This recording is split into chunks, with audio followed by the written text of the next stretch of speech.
Magandang gabi mga Batang Maynila. Ako po si Mocha Uson at narito po tayong muli sa Your Mess Hour. Kasama po natin walang iba, ang butihing ama ng ating lungsod ng Maynila, Yorme Isko Moreno Tumagoso.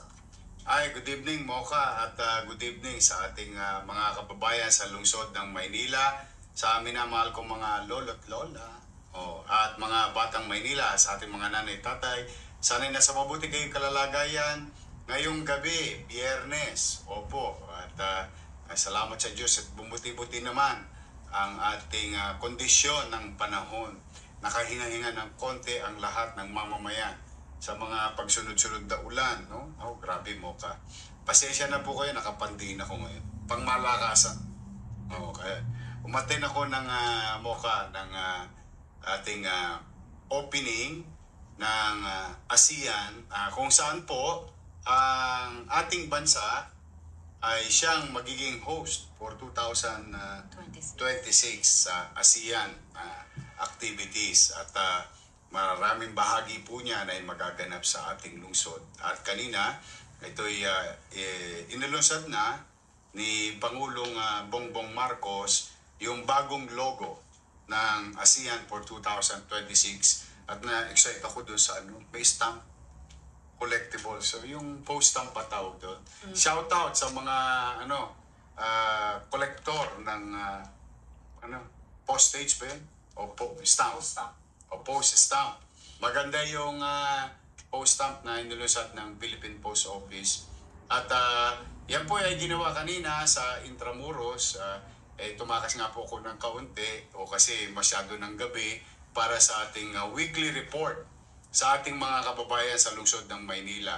Hanggat maaari po ayaw namin i-miss ito sapagkat ito po yung programa ng Manila Public Information Office kung saan ang inyong pamahalaang lungsod ay nag-uulat sa mga nagaganap at magaganap sa ating lungsod. No? Kaya po stay put lang kayo dyan sa amin ni Mocha. Itong live po ito ngayon sa City Hall at mag-update po kami ng mga mangyayari sa lungsod kasi po ang City of Manila ay magiging busy. Busy tayo itong buwan ng Nobyembre. Unang-una na, ito po ay narinig nyo na sa akin, inabatan ko na para makapaganda ang ating mga eskwelahan, pribado at pampubliko. A week ago, Mocha, lahat na ako doon sa talk to the people about the cancellation of classes. Now, mga Batang Maynila, mga guro, mga principal, presidente ng mga eskwela simula elementarya, high school at kolehiyo. Ito po. Pinaalala ko po sa November 16 to 18 ay may sasagawang malaking peaceful rally ang ating mga kapatid na Iglesia ni Cristo na gagawin sa Luneta. Ngunit ang 17 ay 18 ay Lunes at Martes. No? Ay ito ay araw na may pasok. Ngunit, minabuti ng inyong pamahalaang lungsod para hindi na kayo maabala yung ating mga guro at mga estudyante sa malawakang peaceful rally na to ay kinansela na po natin ang pasok sa eskwela, pribado at pampubliko. No? Yan po ay elementarya, high school at kolehiyo. At inatasan ko rin na tayo ay mag-shift to Alternative Delivery Mode or ADM. Ayan pa, inuulit lamang po namin yung mga nasaad na naming announcement a few days ago. Because today is Friday, so you have a long weekend. Yung ating mga magulang at mag-aaral. Pero pa rin kayong pasok, online nga lamang. Madalit salita, yun yung alternate or ADM. No? So 17-18, please do share, help us, inform as many as we can para naman po properly guided ang lahat dito sa lungsod ng Maynila at yung mga hindi taga Maynila na papasok sa kani-kaniyang paaralan dito sa ating lungsod. At makikita rin po ninyo bukod sa ating suspension of face-to-face classes and shift to ADM ay yung ating mga kalye. Nasa screen po ninyo, meron ba tayo niyan? Pwede mo ipakita? yung ating mga rerouting, no? Malamang po niyan, lalo na po yung Luneta Park, CRB Menjola, Liwasan Bonifacio at Ayala Bridge. Ayan po, picture grab nyo na para kayo ay properly guided at hindi na rin kayo malito. Inaabatan na po namin para po ahead of time makapagplano po kayo kung kayo po'y dadako sa lungsod ng Maynila sa 16, 17 at 18 ng Nobyembre ngayong taon na ito. Nandiyan po sa inyong mga screen yung mga areas na dapat ninyong iwasan or merong road closure. Ayos. Ayos, Yorme. Ano yan? Monday, Tuesday. Sunday, Monday, Tuesday. Sa eskwela, Monday, Tuesday, walang. Pati yung City Hall po ba bukas po? Ay, bukas. Bukas ang empleyado. Kasi naman, Mocha, kailangan pa rin natin na magtuloy bilang pamahalaan. Lalo't-lalo na naawa din ako sa ating mga COS or JO, Contract of Service, and yung ating mga JO. Meron kasing mga empleyado na no work, no pay. Dumarami na. Magpapasko mo ka. Siyempre, kahit papano, yung ating mga maliliit na empleyado, nag-aarimunan lang yan. Siyempre, gusto nila may pasok, may trabaho, para kahit papano, meron silang maiuwi sa pamilya nila. So, may trabaho tayo. Tuloy pong serbisyo. Tuloy ang serbisyo. In fact, even though in the times of, during times of crisis, may mga ahensya ng lokal na pamahalaan na bukas pa rin. But this time, may trabaho tayo sa opisina. At abangan ninyo, baka may announcement sa Lunes. Uy. Hey, charot. Uy! Good things come To those who wait. Yeah. At Mocha, maraming salamat sa mga netizen. May nagbigay sa akin ng video na mukhang napapabayaan. Mga nagtitinda, organizer, na naghahanap buhay sa Esplanade, yung kalinisan. At nagkakalat-kalat na yung mga bote ng tubig, plastic ng mga pagkain. Mukhang yan po, gusto ko lamang pumaliwanag tayo, no? Para alam natin kung ano yung kanya-kanya nating obligasyon. Una, yan po ay tangan-tangan pa ng national government at pinatatakbo pa ng national government. Just to be clear, mga vendor po dyan ay under pa sa direktiba, supervision ng national government. Now, having said that, is still Manila. Ako naman po di para magturo. Nakita ko yung ipinagmamalasakit ng mga netizen. May mga tayong kababayan na tapon dito, tapon doon. No? Be that as it may, bilang pakikisa at tungo pa rin sa layunin natin na maging maliwalas ang lungsod ng Maynila, ipinalinis pa rin natin yung mga basura. Kaya doon sa ating netizen na nag-send, maraming salamat sa iyo. Ngayon naman, maraming salamat sa ating mga DPS. Gusto ko lamang pong ipakita sa inyo yung video na ito sa mga kababayan namin, Manilans and non-Manilans. Ay sarap pong pumunta sa sa Esplanade. Napakaganda po na lugar na yan. Kaya lamang siguro hindi naman masamain ninyo na nakikiusap ang inyong pamahalang lungsod ng Maynila. Na kung maaari, kung kayo'y may mga ginamit, tingnan niyo po yung mga basura. May ginamit na balot ng pagkain. Hindi naman siguro mabigat sa katawan na ilagay natin sa tamang sisidlan. Alam ko naman na alam yung may gobyerno sa Maynila. Pero siguro wala rin namang masama na ipinagmamalasakit natin yung mga magandang pasyalan na ginawa ng pamahalaan para sa pangkalahatan. Yung tayo maging responsable sa ating katawan, sa ating sarili, at sa ating pamayanan. Kasi most of the garbage are created by those who visited the place. No? Kaya po sana, pakisuyo lamang sa inyo. Bumili kayo ng tubig, ininom ninyo, total naglalakad naman ho kayo, baka po pwede, dahil meron naman mga basurahan dyan sa area, kung po pwede, ay inyo pong ilagay sa tamang sisigla. Doon naman sa mga naghahanap buhay. Hindi ba bagay na kayo'y malugod, na kayo binigyan ng pagkakataon ng national government na makapaghanap? Hindi ba naman bang masama na mag-usa kayong tumulong din? Total, kumikita naman sila. Doon sa organizer, o hindi ba kayo natutuwa at may hanap buhay kayo ibinigay sa inyo, national government? Pero, huwag niyong katamaran na pagmalasakitan yung lugar na inyong pinaghahanap buhayan. Bakit ba tayo, Mocha, hindi naman sa pagbubuhat ng bangko? Bakit yung kampa? O bakit yung ugbo? O pagka kinabukasan, after na magtinda, malinis. Parang walang maayos. nangyari. Parang walang nangyari. Kaya naman Kaya lamang talagang pagka hindi nakikipag-ugnayan yung ibang individual, napaparin. Both things yan.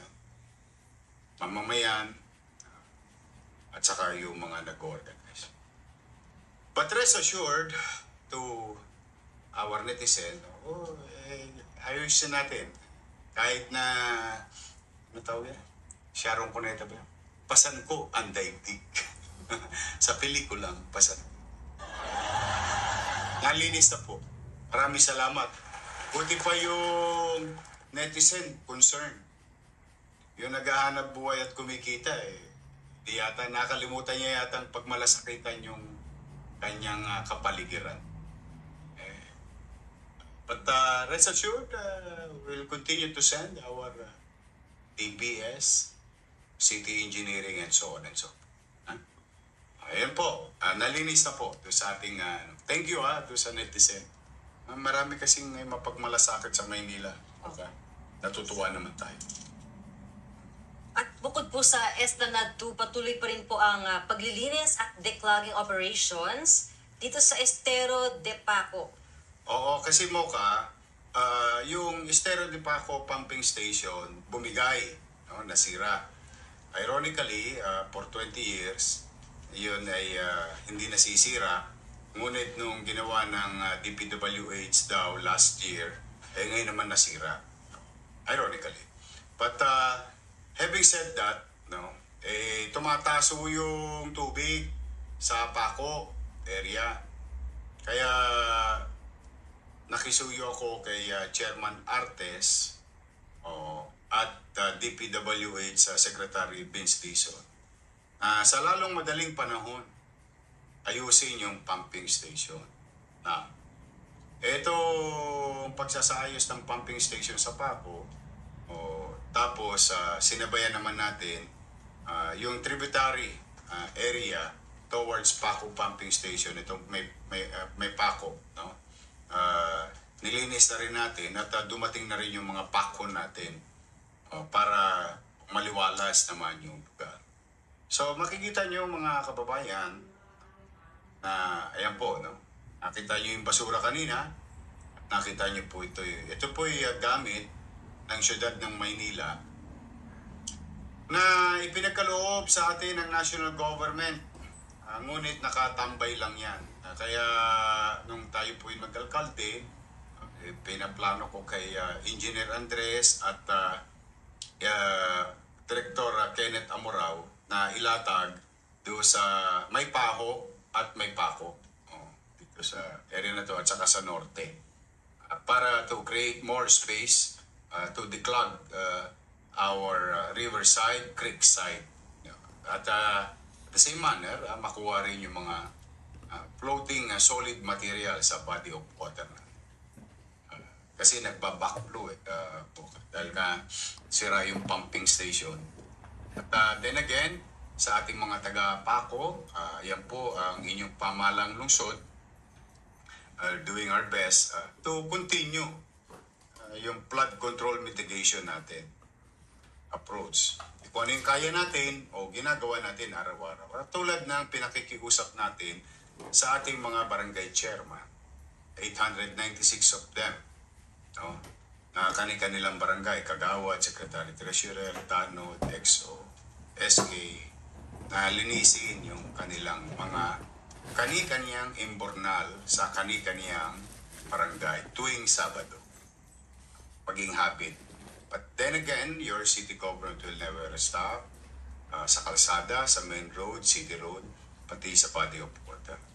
Kalinsabay, tayo, sinasabayan natin ang MT. But rest assured, I already spoke with Chairman Artes to fix as soon as possible yung Paco Pumping Station. Kasi kinuwento ko sa kanya marami na apektuhan. Opo, Yorme, at dahil nga po dyan sa usapang baha rin po, meron tayong health update after ng Super Typhoon Yuan mula po kay Dr. Grace Padilla, ang ating Director ng Manila Health Department. Total number of dispensed doxycycline ay 3,740 at ang total na mga pasyente po na na-accommodate ay 1,330. Maraming salamat sa ating mga medical frontliners, sa Manila Health Department, sa mga health center na namahagi din ng doxycycline sa ospital. Salamat nga sa Diyos ay nakaraos tayo sa bagyong ito ng walang casualty. Pero nagkaroon ng influx. Kasi influx sa ating evacuation center in terms of nag-blow yung numbers. Ang reason natin doon, Mocha, the day before, alas 7 ng maga, nagpa-order na ako ng force evacuation sa ibang areas. Mananghali, force evacuation ulit. Noong gabi, force evacuation ulit. Noong magdaling araw na, mga alas 12:30, mag-alaw na madaling araw, tinawagan ko pa rin si Director Arnel Angeles at J. De La Puente na mag-force evacuation pa ulit. But sa awa ng Diyos, 3,750 families, almost 11,000 individuals. Napakain, nakapagbigay tayo ng kaunti, kung ano yung kaya natin, tapos nakauwi na sila kaagad the following day. So bago tumiklop ang araw, the following day ng bagyo, ay nakauwi na kaagad yung ating mga kababayan. Kaya lamang may mga nasirang bahay, at ang direktiba ko kay Direk J. De La Puente ay tulungan yung mga mangilan-ngilan nasirang bahay noong kasagsagan ng malakas na bagyo. But salamat sa Diyos. Salamat sa Diyos, wala na disgrasya. Salamat sa mga taga Maynila at nakikinig sila sa aking panawagan sa mga oras na mas maaga na aksyon. Kasi dati pahirapan. Natutuwa naman ako yung mga kababayan natin ay nakikinig sa atin. At yun naman, dahil doon, mas marami tayong naililigtas na buhay. At salamat din po, Yorme, dun sa mga malls na nagbigay ng libreng Ang galing parking. mo. Oo, tama ka. Malaking tulong po. Laki. Kanina topic namin yun na natutuwa ako yung mga private sector tumutulong sa ating mga kababayan sa lungsod ng Maynila. Alright, so patuloy po ang ating paalala patungkol po dito sa Real Property Tax Amnesty. Wag na pong palampasin ang malalaking diskwento sa pagbabayad po ng amilyar. Ganito yan, Mocha, no?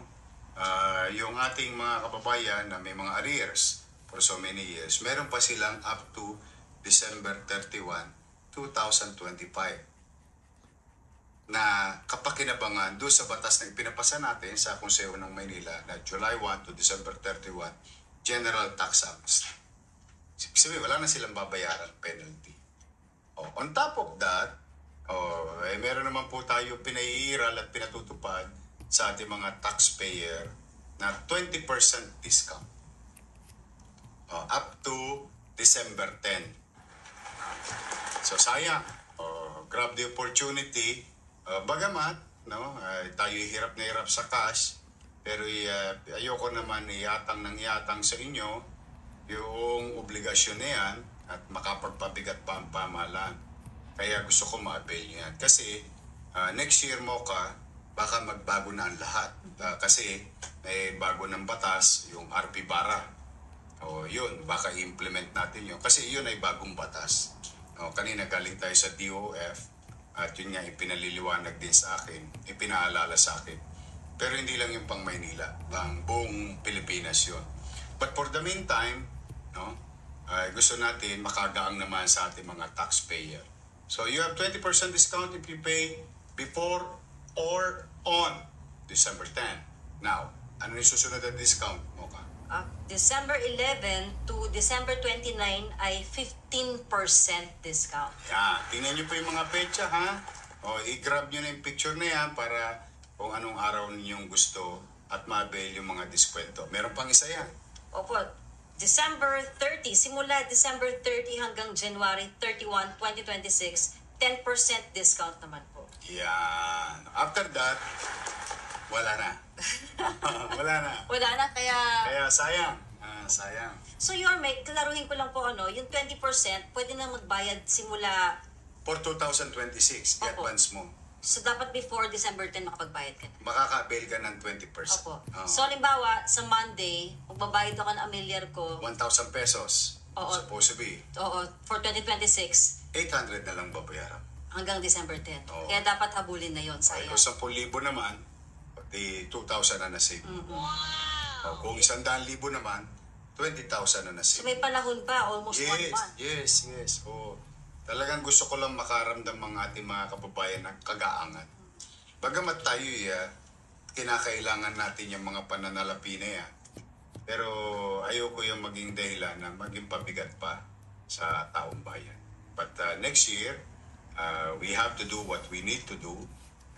Kaya gusto ko sana, ngayon man lamang, makatikim. At alam kong mahirap ang buhay ngayon, masama ang ekonomiya, maraming mga nangyayari sa national government.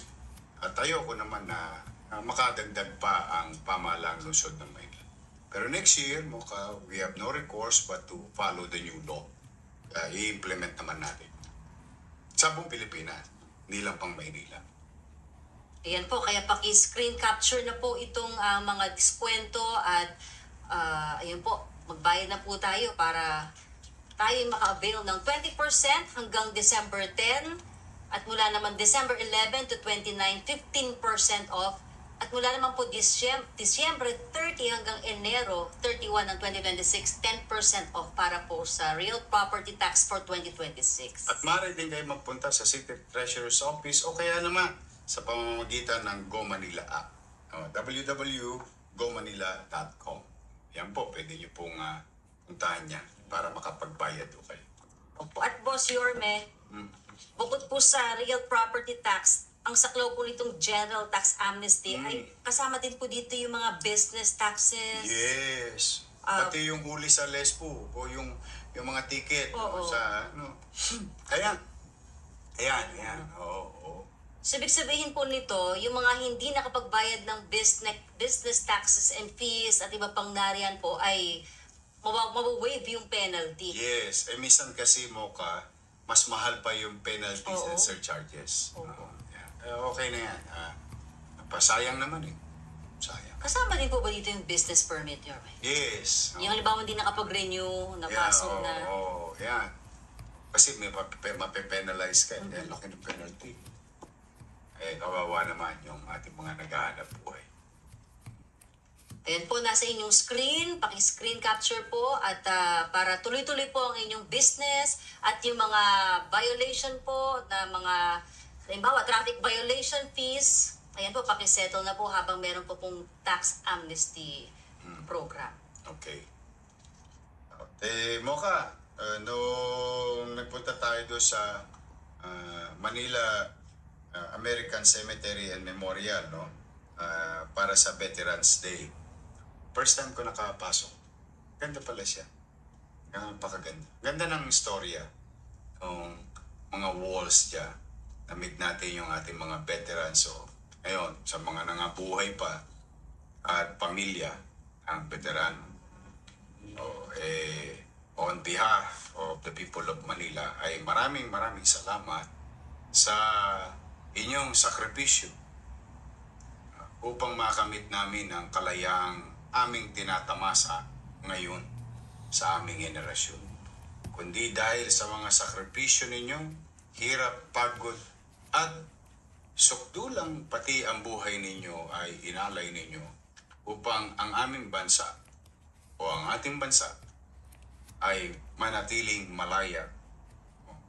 At ngayon ay aming pong natitikma, nararanasan dahil sa sakripisyo ng inyong mga mahal sa buhay na veterano at sa mga veterano nanonood ngayon. Maraming salamat sa mga sakripisyo.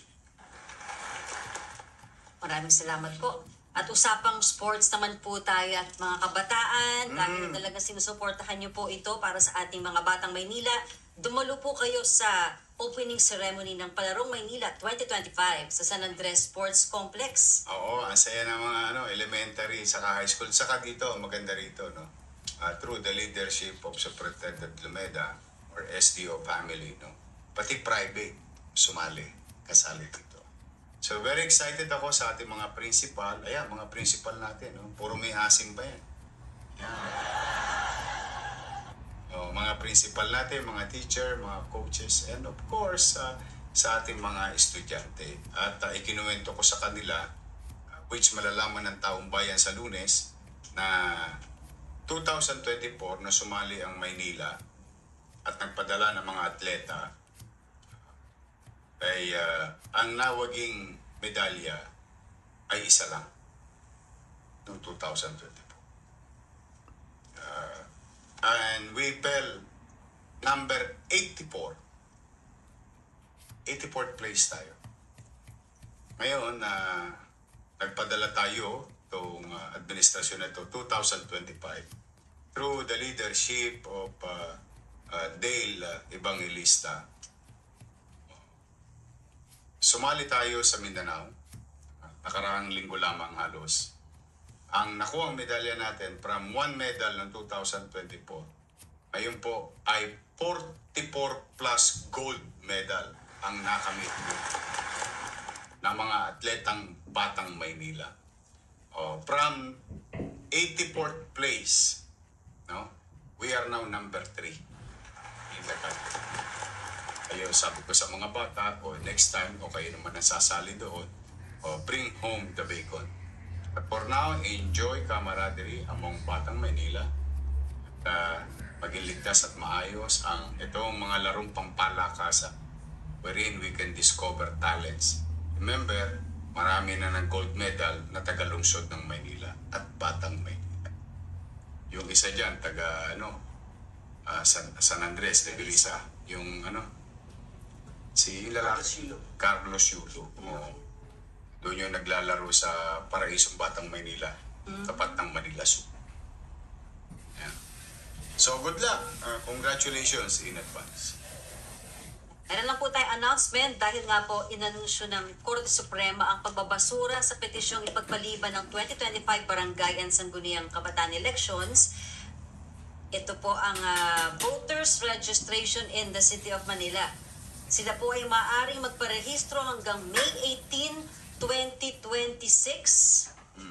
At narito po sa inyong screen ang mga venues sa bawat distrito. Ayan po. Yeah. Dahil tuloy na po ang barangay elections. Ano po, Yorme? At SK elections. Kaya po, hopefully, kayo po tumungo na para magparehistro. At kayo makasali. Katulad kababanggit ko lamang kanina, dahil sa mga veterano, tayo ngayon ay malaya. At napapractice natin ang demokrasya para makapamili ng mga leader ng komunidad, ng syudad, at ng bansa. Yan, kaya register na po tayo hanggang May 18, 2026. Yorme, pag-usapan po natin itong bagong ipinasa na ordinansa na pinag-uusapan din po. Itong Ordinance number 9134 or the Anti-Balaklava and Other Face Covering Ordinance in the City of Manila. Okay, yan, ipaliliwanag natin. Pinirmahan ko na po yan, yung batas na yan, na ipinasa ng Konseho ng Maynila through the leadership of Vice Mayor Chi Atienza, and ang author ay si dating Police Rosalino Jr. Ibay, Konsyal ng District 1. Ito po ang gist and principle of the ordinance. Marami pong mga tolongges at tulisan, no, na ginagamit ng mga tunay na naghahanap po as covering their face while they're doing their illegal activities. Hold up, snatching, riding in tandem, and so on and so on. Ginagamit nila itong balaklava. Ngayon po, sa Maynila, bawal na po yan. Saan po bawal? Yorme. Ginagamit po namin yung mga panda, crab, mga rider para po proteksyon namin sa usok o polusyon. Tama po yun. Hindi po siya bawal gamitin habang kayo ay nagmamaneho. Ginagamit yun sa trabaho. Ngunit, kung kayo po ay halimbawa, pababa, at maghihintay sa kalsada, at tinanggal nyo ang helmet nyo pero yung balaklava hindi nyo tinatanggal, yun po ang bawal. Ngayon, kung papasok ko kayo sa mga restaurant o establishment, tas nakabalaklava ko kayo, hindi po pwede yun. Bawal po yun sa Ordinance number 9134. Ngayon, ayan po. Kung kayo naman, halimbawa, ay nasa malapit sa mga bangko, ATM, beri mo, withdraw ka lang sa ATM, tinatakpan mo pa yung mukha mo. Bakit? Why? Kung wala ka naman tinatago, gwapo ka naman. Maganda ka naman. Kung talagang hindi ka tulisan at wala ka namang masamang intention, bakit kailangan nakabalaklava ka? O naghihintay ka ng pasahero o sa labas ng commercial establishment, tapos nakabalaklava ka, bawal po yun. Yun po iniiwasan natin upang hindi gamitin ng mga tulisan at tolongges yung ganyang senaryo. Kasi po pinangangalagaan natin ang kapakanan at kaligtasan ng higit na nakararami at mapanagot natin sa lalong madaling panahon upang makilala ito mga posibleng suspect of a crime or a crime na kinumit, ay mapapanagot natin sila kaagad. Ito'y ginawa natin hindi para makapaggambala sa ating mga Grab, Panda, yung nagsasakay, and so on and so forth. Wala po, tuloy niyo po yun. Okay po yun. Pero pagka kayo bumababa na ng motor, pag-deliver na kayo ng pagkain, magsasakay na kayo ng mga pasir, nakatambay o kayo, hindi po pwedeng kuberan ng mukha. Bawal na po yun under the ordinance. Because ang Maynila po'y punong-puno ng CCTV. Yun po yung pamalang lungsod. Pangalawa, pati yung privado. Ang gusto po natin, magkaroon ng kapanatagan ang mga mamamayan sa lungsod ng Maynila na kung sakaling gagawin nyo rito yun as a per hour commitment, ay hahabulin namin kayo. At mas madali natin mahabol kung sila ay nakikita natin yung kanilang pagkakakilanlan. Kung wala naman kayong kinukubli, wala naman kayong gagawin masama, siguro hindi naman to harmful para sa mga nagsusuot. Ngayon, kung kayo po may sakit, kailangan nyo lamang po, halimbawa, meron kayong face mask, pagpasok nyo sa establishment, bubuksan nyo muna. Tapos, nyo ulit kabit. Ganun lang yun. So, may mga may sakit yung nagpe-face mask. Pero yung balaklava na halos parang ito na lang yung nakikita, papasok kayo sa establishment. Alam mo ba, Mocha, may mga tulisan. Kumakain yung mga nanay natin, tatay natin, mga anak natin. Papasok, tapos hold upin. Hindi na yung kaha. Yung mga kumakain na. Pag nakikita na sa CCTV, may mga balaklava. Ay bawal na po yun sa Maynila. Paigpit po yan ipatutupad. Sa mga ano kaya, di ba yung nangyari sa September 21 rally, yung mga kabataan? Basta ginawa nila, may ordinansa mananagot naman sila. So, malinaw na po ang bagong ordinansa na 9134. Kaya yung mga angkas, mga rider, wala silang dapat ipangamba.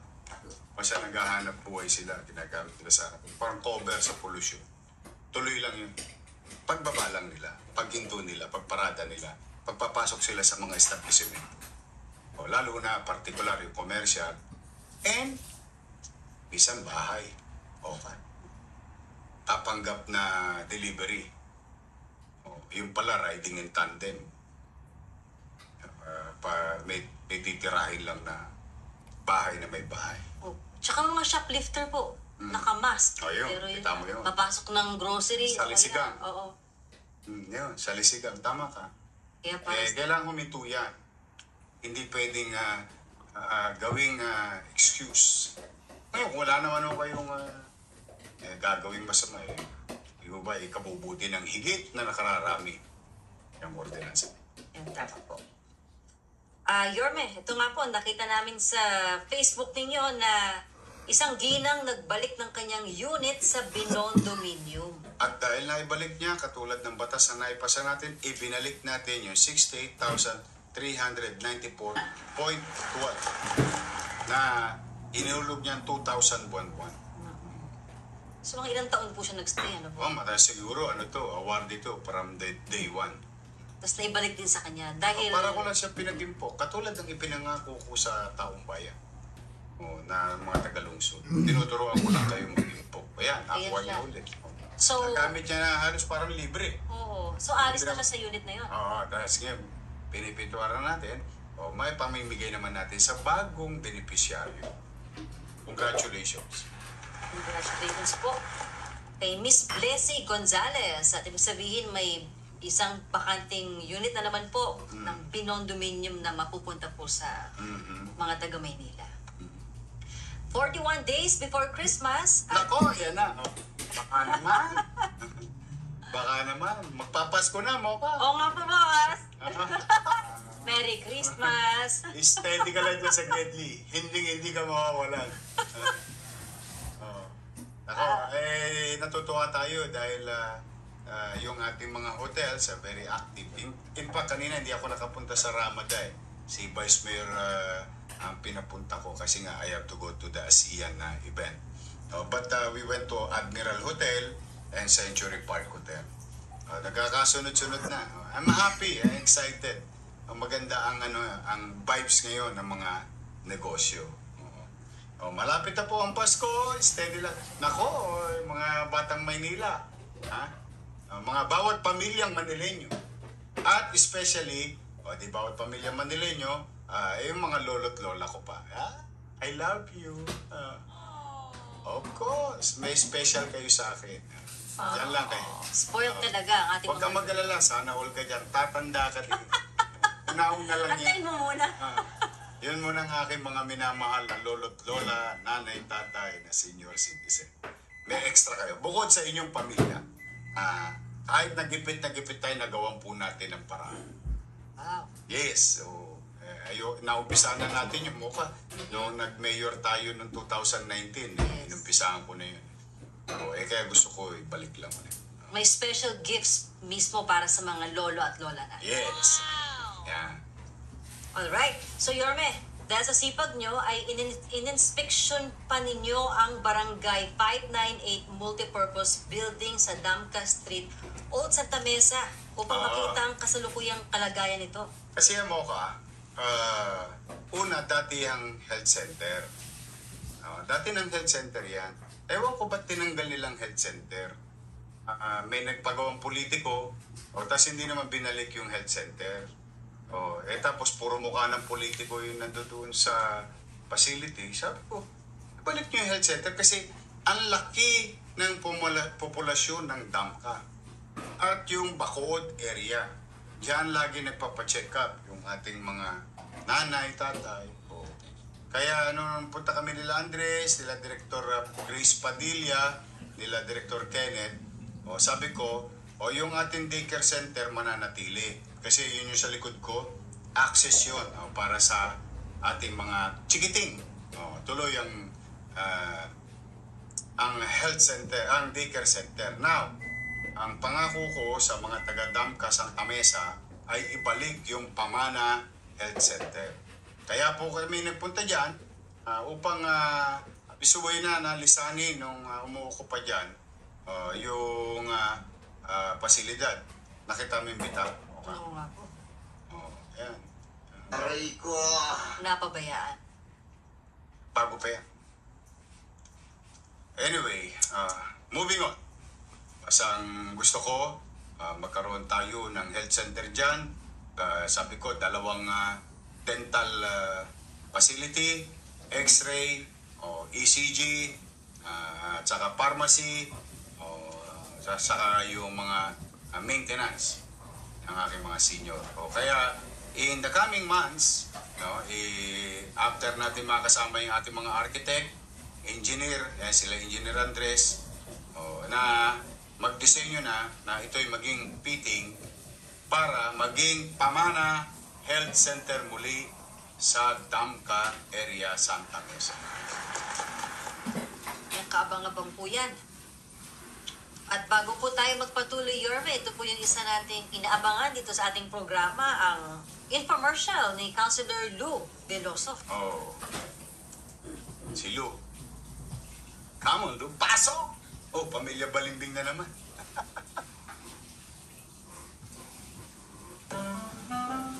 Okay, kumusta naman, Mr. Pakaskas? Balita ko bilang kagawad sa ating barangay, kayo ang natukahan na mag-imbestiga ng flood control dito sa atin. Tama ka, Mr. Brand. Ako nga ang natukang mag-imbestiga sa mga maanomalyang proyekto na nawala ng kwenta. Uy, ang kaso, Mr. Pakaskas, puro na lamang investigasyon ng investigasyon. Wala namang pinatutunguhang resolusyon. Ang sabihin nyo, Mang Brad, pulos na lang hearing. Hearing ng hearing. Wala namang nararating. O ano ba nangyari? Dati-dati mga Congress, mga kagawad lamang ang nasasangkot. O ngayon kasama ng ang punong barangay. O katulad ng isa nating punong barangay na si Mang Anton. Ayun, nag-resign na. At saka ano ba nangyari doon sa mga kagawad na ikinanta ng mga Bisaya? O nasampahan na ba ng kaso? O tungkol ho dyan, Mang Frank, huwag yung muna akong tanungin dahil kasalukuyang pang binubuting-ting ang mga pangalan na kakalampagin. Pero ang kaso, Mr. Pakaskas, katulad na rin yung proyekto ng flood control. Aba, kung hindi pa bumaha ng lakpas tao, hindi pa mahuhukat na may anomalya pala yung proyekto yan na yan. Naku, Mang Fran, baka naman hindi lang flood control ang substandard. Baka pati school building o tulay ang substandard. Huwag naman sana itulog na kagaya ng flood control, kung hindi pa bumahan ng lagpas tao, saka lang natin malalaman na may anomalya pala. Hintayin natin tumintun. Huwag naman sana. Para malaman natin na pati ang mga school building, mga tulay, substandard ang pagkakagawa. Alam niyo, Mang Frank, hindi nyo na itatanong. Ganito ho ang magic, ang maniobra. Yung proyekto ng infrastructure at flood control sa una pa lang ay nagkakaintindihan ang mga kagawad. Ang mga ininyero at kontratista ay nagkakaregluhan na para pagkatigaan ang kawawang kontrata. Uy, anong ibig mo sabihin, Mr. Pangaskas? Uy, ito naman si Manfred. Para kang ipinanganak kahapon. Hindi nga, Mr. Pakaskas. Nagmimilago ba ang ibig mo sabihin? O Mang Frank, sa madaling salita, sa inaba-haba ng diskusyon sa lutong Macau Day nagpunta. Nye. Ayaw naman.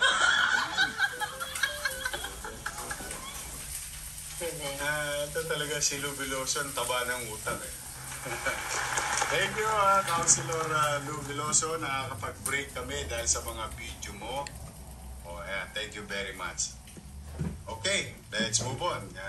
Mamoka. Yorme, ito na nga. Police report. May special guest po tayo, Tulongges. Meron po kasing nahuli ang SMART. No? Naaresto po si Roland Bernardo ng Special Mayor's Reaction Team. Dala ng, siya po ay sangkot sa kasong Section 17 of RA 10883.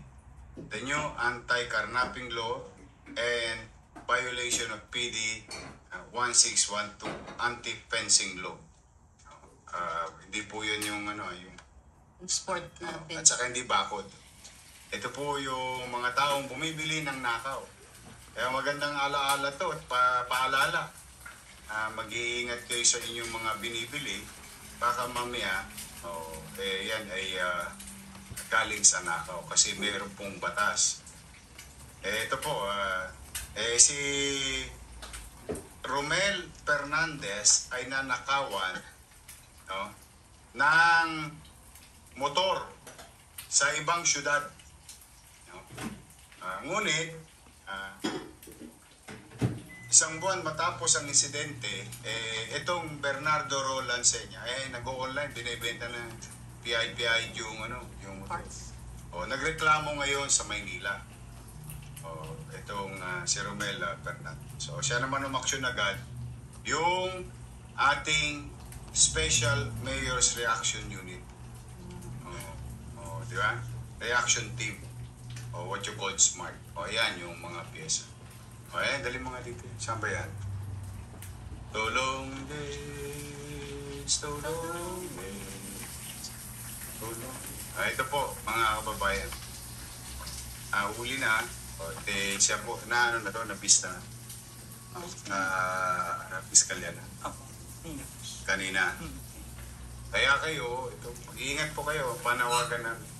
Huwag po kayong bili ng bili sa kakilala, kaibigan, o pinakilala ng kaibigan. Kasi kung wala naman kayong mga papeles, papatunay na may-ari yung nagbebenta, baka yun ay galing sa nga.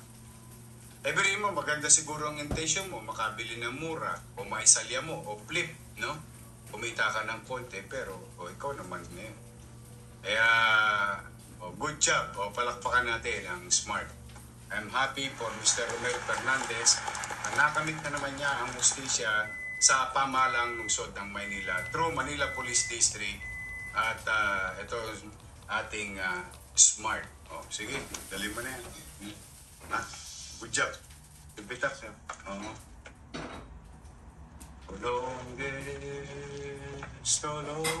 Familiar yung ganda mo. Pelikula yun. Hindi nga. Oo, familiar eh. Maganda nga. Hindi mo ba alam yan? Hindi mo ba inap? Hindi. Pelikula nung... Long Ranger? Ano ba yun? Tanungin mo yung mga Oo nga, familiar eh. Marami makaka-relate dyan. Mga batang 80s. Shout out. Yung Tolongges, Tolongges. Parang Rocky. Oo, Rocky. Pelikula yan. Javier Reyes. Javier. Jose Javier. Hindi. Jose Javier Reyes, director. Tama, pagaling na tayo. Si Javier, first name ni Javier? Google nyo nga dyan. But anyway, again, paalala ko lang, mga Tulongges, Turisan. Huwag nyo na ipagpakasakali. Alam nyo dito, bumababa na yung crime rate. Ang taas ang crime solution rate. Dahil may gobyerno na sa Maynila. Maaari po, pamisa-misa, nakalulusot po kayo. Pero po, hindi araw-araw Pasko sa Tulongges at Tulisan, may Pasko rin po sa pulis. Kaya magtatago kayo kung saan, hahanapin pa rin naman namin kayo. pagpupuyatan namin kayo. Eh, yung boarded ba? Katulad nung nagdakaw nung kable sa Top Avenue, saka sa Jones Bridge. Ayun, nakahoyo na. Pinost nyo na ba yun? Dapat post nyo nga yun. Yung nahuli last week, nananawagan ako rito na kalawitin nyo. Naaktuhan, no? Naaktuhan. Yung tumira ng mga kable ng kuryente, nangamatay yung ilaw sa Jones Bridge saka sa Top Avenue. Ano naman no sila, buhay naman no. Nakapailan na po ng kaso. Tingnan nyo ngayon, hanapin nyo, i-report nyo sa taong bayan na nahuli na ng Manila Police District. Po Yorme, nag-comment na po yung netizen, si Joselito B. David at Janet Rosario. George Javier daw. George Javier. Artista ba yun? Ay, artista yun, matangkad. Ay, nakaganan yan, nakaganan. Si Tolongge. Nako, mapapasalamat lang ako mo ka. Hindi pa rin tumitigil ang mga tagalusod ng Maynila na tumutulong sa ating pamahalaan. No? Ito si Powerhouse at Filipino-Chinese Chambers of Commerce and Industry.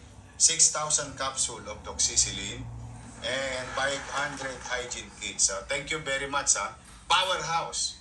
Yan yung brand ng mga hardware.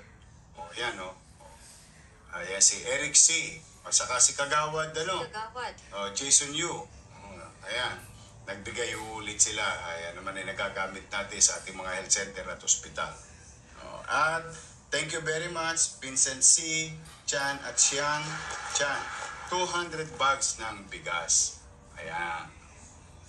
At Helen Keller International, 990 bottles of multiple micronutrient supplement, 27 bottles of vitamin A, capsule, 200,000 IU dosage, 1 bottle of vitamin A capsule, 100,000 IU.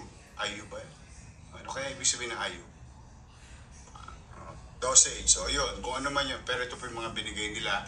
Na siya naman natin binibigay kagad kay Director Padilla, ang hepe ng Manila Health Department para ipamigay sa ating mga health center at ospital. Muli po, sana po ay kayo ay mabasa ng ula. At sa lahat naman na nagdo-donate, maraming salamat po sa inyo. Diyos na lamang po ang gumanti sa inyong kabutihang loob. But for the meantime, ang wish namin ni Mocha, mabasa sana kayo ng ulan. Nang dumami pa kayo. But thank you very much. Then, rest assured that itong mga binibigay nyo naman ay gagamitin nating masinop at mainam. Yes po. Okay, doon naman tayo sa Juice Mio, Juice Bar. Nagpadala siya? Wow! Kausap ko lang si Governor kanina. Nagkita kami sa ASEAN. Governor Pam. Si Pam, Paricuatro. Opo. Nagkita kami, mga batang Maynila. Ang sabi po ni Governor Pam, Paricuatro na Governor ng Cebu, maraming salamat daw sa atin. Sabi ko kasi, iyon po ibinigay ng mga tagalungsod ng Maynila. But now, remember we were together dito, nanawagan tayo sa mga taong gustong tumulong. Ayan. Ito, Diyos Mio. Makakatuwa naman. Ito yung mga natulungan natin doon sa Fusion Alley. Yes, okay. Version 2. Version 2. Nagkaroon ng initiative ang isa nating local business. Sweet-sweet nyo naman. Nakakatuwa naman itong mga kababayan natin. Fusion Alley, Ugbo 2.0 sa De Los Reyes, Barangay Bamer, Sampalo, kung saan nakalikob sila ng pera para sa Cebu. Drink for a cause. Yes. Wow. Every purchase po ninyo ng Juice Mio Juice Bar ay meron po kayong 5 pesos na donation para sa biktima ng kalamidad sa Cebu. Mabuhay, Batang Maynila. Nakakatuwa naman. Sana mabasa kayo ng ulan, Juice Mio. Sa kasalukuyan ay nakalikom na sila ng 20,000 at idodonate nila sa Cebu. Ay bigay nyo yung account. Yung pinakita natin account para hindi na sila mahirapan. Diretso nang pumasok sa kaban ng provincial government through the leadership of Governor Pam Paricuatro. Shout out, maayong gabi. kaninyong tanan. Tama ba? Tama po. Maayong gabi kaninyong tanan, mga kababayan natin Cebuano. Ayan po yung mga batang Maynila nagkukusa. Hindi lamang po ang inyong pamahalang lungsod, pati ang mamamayan po ay nagiging mabuti sa kapwa Pilipino dyan sa mga kababayan natin na biktima sa Cebu, sa province of Cebu. Bisitahin po ninyo ang stall number nila, R43, sa tapat ng James and Che Barbecue. Nakabili na kayo ng masarap na juice, nakatulong pa kayo sa mga kababayan natin sa Cebu. Ha? Ayos. Diyos mio, Diyos Juice mio. Bar. Oh, Sa Diyos mio. Fusion Alley. Oh, sa Fusion Alley sa Campa yun. Opo. Oh. Mocha, Po. tomorrow is Saturday. Ano Yes. meron pag Sabado? Ito po yung ating barangay weekly clean up and declogging. Okay. Mga kababayan sa lungsod, napapansin nyo, although may baha pa rin, pero mukhang yung effort natin simula nung July nang tayo nakabalik muli bilang alkalde at sa tulong ng mga barangay, mukhang unti-unti natin nararamdaman yung magandang epekto. Malayo pa. Because ang paglilinis ng imbornal, kalsada and so on and so forth, ay hindi po lamang yan ang solusyon sa flood control. Ang tunay na solusyon sa flood control ay flood control system. Kaya nga lang po, talaga nababoy ng ilang mga individual, pero hopefully someday maibalik yung programa na yan na tama na ang sistema at tama na yung ginagawa. But for the meantime, mga kababayan sa lungsod ng Maynila, ayan po ang ating mga barangay official na nakikiisa tuwing Sabado. 896 barangay, linisin natin ang mga imbornal, yung mga lupa, solid materials, maaari mapunta sa drainage at magbara. At pag nagbara, baba sa atin, tayo rin ang mahirapan. Now, in return sa mga barangay official na nandiyan dyan, na araw-araw, ay linggo-linggo, tuwing Sabado na nakikisa, tayo naman araw-araw nagde-declogging yung pinakita natin kanina. At nakikita nyo naman sa Facebook, araw-araw nagre-report kami kung saan bahagi ng ating syudad. With that, unti-unti nararamdaman natin ang bilis sumupa ng tubig. Pati sa barangay. Nakakatuwa naman. Now, shout out sa mga taga-Sunog Apo, mga taga-District 2. Huwag na po kayong mag-alala.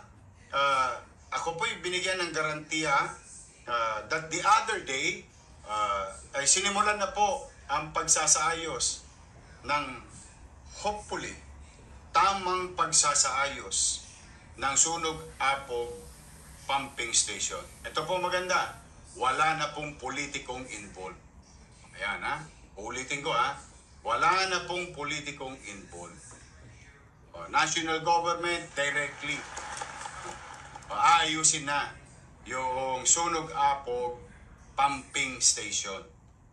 Ang target nila, Mocha, hopefully in the coming few weeks matapos yung isa, 4 kasi yun na bomba. At saka yung level, ayusin na. So, sinimula na po yan. Tinawagan na po ko ni Secretary Vince Dizon at inilusad na po yun ng isang araw. Ganon din po si Chairman Artes. Titingnan natin ngayon kung mapapatakbo ng DPWH nang walang politiko. Kasi hinawakan ng politiko yan kaya nagka-leche-leche. Gusto ko lamang pong maliwanag yun. Ngayon, aabatan natin kung ano ang mangyayari. At i-update ko po kayo mga taga-District 2 dyan sa Sunog Apog doon sa ginagawang pumping station na 8 taong hindi tumakbo, 8 taong ginawa. Yan po. May awa ang Diyos, cross finger. Because it's very critical para sa mga taga-Hermosa, taga-Arpapa, at Wanluna, at taga-Sunog Apog, yung pumping station na yan. So muli, ayan po ang inyong Yorme sa hour. Medyo gabi na ng November 14. Pasensya na po kayo, ginabi kami ni Mocha. Dala na nga, meron po kung kailangan puntang pasok sa online. Mag-review na kayo at hanggat maaari, mag-aral kayong mabuti. Dahil yan ang hangad ng inyong magulang ay ang katagumpayan ng inyong kinabukasan. Ito po naman ang inyong Yorme at kasama si Mocha. Pumanatag kayo mga batang Manila in our own little way. Ano man ang pagsubok na kinakaharap ng inyong pamahalang lungsod ay pipilitin namin maging mainam, epesyente at maayos sa paglilingkod sa inyo. Itatawid po natin ang taon na ito at may awa ang Diyos. Pagsisikap po kami at may awa ang Diyos, makararaos din po tayo. So happy weekend! Enjoy kayo sa inyong mga pamilya at sana'y manatili kayong ligtas saan man kayo naroon at maging malusog. No? At pagpalain nawa kayo ng poong may kapal. Gandang gabi, Manila. God first. Thank you. Have a blessed weekend.